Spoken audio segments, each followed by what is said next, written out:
Hello friends, thank you for the support and for subscribing to the Patreon page. My hope through this page and this work to be able to share the knowledge that I have about Arabic and Middle Eastern drumming and music and give you the best topics to discuss, and that will reflect immediately on your knowledge and your passion for these drums. Since this is the first video, I'm gonna just start in general to introduce what I do and what am I going to be discussing and the instruments that I'm going to be using. As you can see, I have a variety of drums here I will be instructing on throughout. So every video might have one instrument or two instruments. Some videos will be discussing how to play the drums and somehow to play the drums along with the music and the discipline about the whole tradition, in this case Arabic and Middle Eastern. I will start quickly by introducing each drum by itself. As you can see, I have two different kinds of tambourines. This is a traditional old style made out of wood. It has inlay on it. It's a little beat up because it's really old, but it has such a pleasant sound, and the skin is still very intact. And the skin is made out of, I believe, like a lamb skin or something very soft. This drum is much more modern, but it resembles the same thing, except it has, everything is synthetic. The skin is synthetic. It has those metal hardware to hold the skin on. The body is still made out of wood, and the zills are out of brass, but different quality brass. It has sharper sound, see?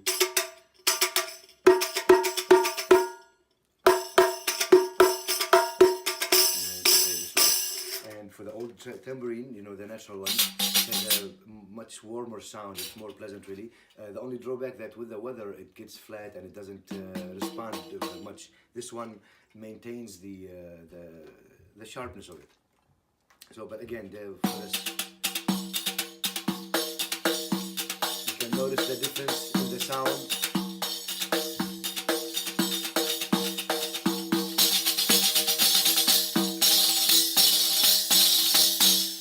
It's usually lighter than this instrument. It has less hardware, so it's a bit lighter. There's a history behind this instrument. It's the tambourine, as of any tambourine you play in the world, But for this size and this thickness and shape of zills, that has developed, I would say, as an estimate, around the 12th century, where there was this golden era where people were creating more music and discovering things and developing instruments. Melody instruments got developed, drums got developed, and this is one of them. This is one of the developments. Of course, the tambourine style is very old in the Middle East. They have bigger sizes, smaller sizes, deeper or less deep, and more thick or soft like this one.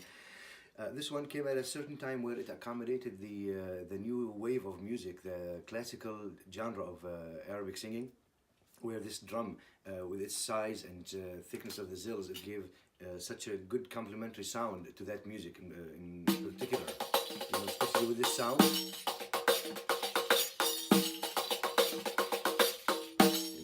So it has a lot of beauty, and it complements the music very well. And again, because of the many different traditions in the Arabic music, whether it's Arabic as in basic Arabic or mixed with other local traditions that are pre-Arabic, and then they got mixed with that, like in North Africa and Egypt and other parts of the world. This instrument got incorporated in their music, so you can see it played in different ways. But to stay mainly within Syria, Egypt, and Turkey, because this is where it's played with this size of instrument, and it's called riq. They play it with classical music, they play it with urban music or like city music, with folk music a little bit, belly dancing, cabaret music, and with each tradition the approach is different. With classical, it has the most subtlety and the most elaborate work. With belly dance and cabaret playing, it's a bit just louder, and it's all about playing the zills and dynamics like these.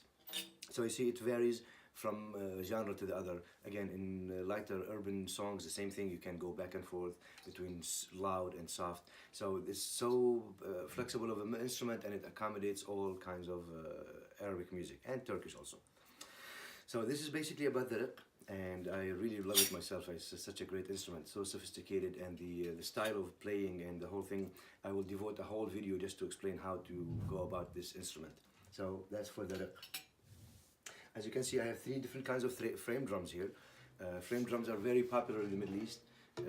wherever you go. Different sizes, different shapes, different depth. Some of them, like this, a little bit less deep. This is halfway.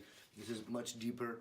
And each one can be played in a different way to present its sound. So I'm just going to demonstrate with each one, slowly. Okay. So this is a frame drum that's mostly used in music in Syria, Egypt, and Turkey. It has a pleasant deep sound. Just three basic sounds.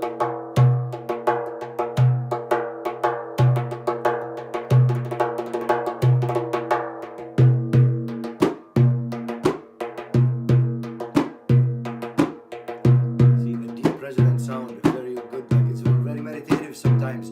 They use it in Sufi trance, and they use it in religious ceremonies, and of course classical or any other kind of music, including folk music. So this is one style played this way. One thing about this kind of drum is really good that you can also play it this way. You don't have to always play it handheld. You can rest it on your knee and you can play it this way. And you can have many more ornamental sounds come out of it, especially rolls, hand rolls and things like that. Because of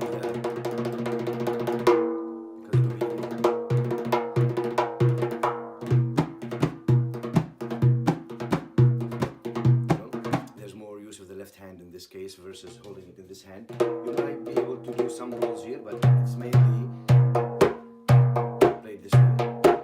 Okay, this is for this frame drum. This frame drum is just more of a basic pattern. And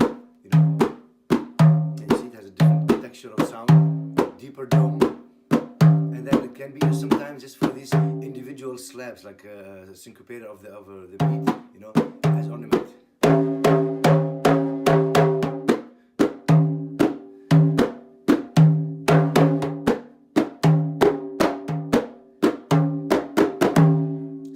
Can be very elaborate with it and do many different syncopations, but just by being able to do this big slap, that's for this frame drum. And this one is what we call katim. As you can see, it has a deeper body, deep, and it's heavy to be handheld, although it has a cut here. It can be played this way. Also, just one hand playing it. In most cases, people will play it between the legs this way. You can sit on a chair and play it this way, and that's another way of controlling it. Now it's damp because I'm sitting on this chair, but basically it's played this way. And you can see there's more freedom with the left hand. You can do more things here. And it all counts on being able just to hold this.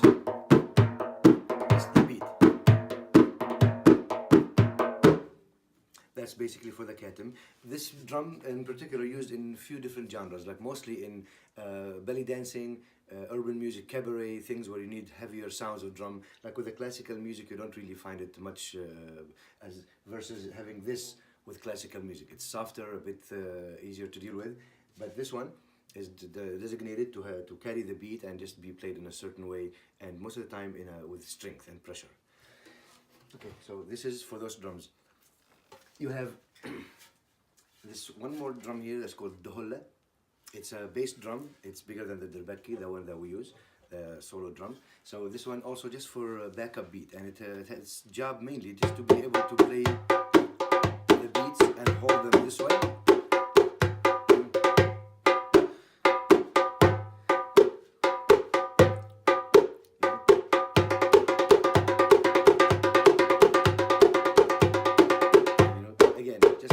Backup drums, it counts on being able to play this beat or whatever beat that you're playing, just one hand.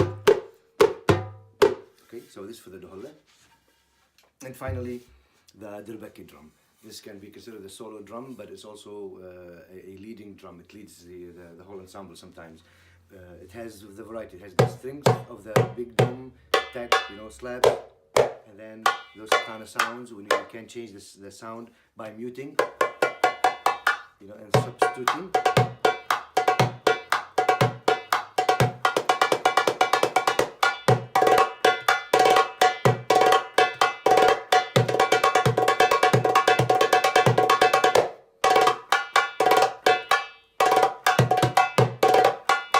can be really so elaborate and beautiful, knowing that you have like a standard or a system of playing the fingers.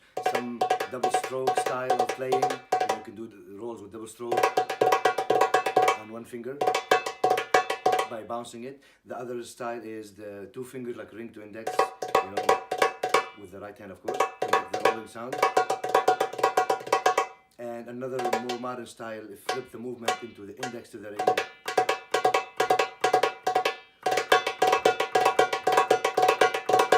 So any of these three styles you use or systems, you can develop, or you can develop all of them if you want, knowing that, or keeping in mind that each system goes along with the rest of the playing. So if whatever finger system you're doing, you have to match it with the rest of the play. One thing I found that with the older music, since it's a slower pace, the modern drumming is too fast for it, with modern rolls and things like that. The older approach is much more matching to the music, and it really accommodates it very well. The rolls are a bit sparse and slower, they show you the sound of the drum mostly, and the subtlety of the dum and the tek, and the whole subject of something called mizan, the scale or the weight of the beat, how to weigh the beat while you're playing as a drummer. It's a whole study that has to be done while you learning how to play the drum and how to do the music. So mizan is very important aspect to understand, and it will reflect on the sound of the drum. So again, the older music relies on that, and the sounds of all the drums are more elaborate and more bright, and they fulfill the sound of the drum. And just a quick touch on the same thing, those drums, as you can see, those ones are all made out of modern materials. That means they used to be also clay body or just wood, and the skin was natural skin, like a fish skin or lamb skin. But nowadays, with modern materials, you can see these drums, they have a rim with bolts in it, but they are very effective. The sound is very nice and strong, So all those drums, they serve that particular kind of music. And then when we talk about the drum ensemble itself, out of all those drums, when you see them all work together, they make the drum ensemble. It would have at least 4 drummers playing duhulla, def, dirbeki, and riq, and you can add to it a couple more of def, or one more duhulla, even one more dirbeki to play. So it can be 5, 6, or 7 people drumming together, and they follow a system and a principle. Everybody knows the music, and everybody understands that we play in the unison system. That means every musician or every drummer knows how to play the basic beat and how to do the basic fills around it, and ornaments. And from there, each musician will know their role. For example, the duhulla knows that you should not do rolls and things like that, just hold the beat. Frame drums, the same thing. Dirbeki knows how to hold the beat and do the ornaments. Riq will be like this thing on the tub, almost like cherry on top. The sound of it and the way it embellishes the beat with the sound of the brass and the skin and the syncopations that it can do, it just adds this beautiful touch on top of the whole sound of the drum ensemble. And eventually, with the sound of the dum and the riq, it will tighten all the sound of the dum, or the bass sound of all the drums. Although everything is bassy, but this drum is not. See the difference? It's a very thin sound. Here, it's a big sound. Same thing here, it's a big sound. So this one is on top of all of them, and they're all playing precisely. This holds everything, connects them, makes it really tight and beautiful, and it delivers the sound that you're looking for. And again, at this moment, this is the demonstration that I wanted to do about the drums and their relationship to the tradition and relationship to each other. And hopefully, every video, I will be explaining more of that. And I always look for your comments. I look forward to your comments, your suggestions, anything you would want to add. I'm happy to receive it and work with it. My goal is to instruct as clear as possible and give you the information that benefits you immediately. And I really thank you again for your support and for the subscription, and feel free to share and recommend this to your friends, and hopefully we'll meet sometimes and we can jam together. Okay, have a great time and be well.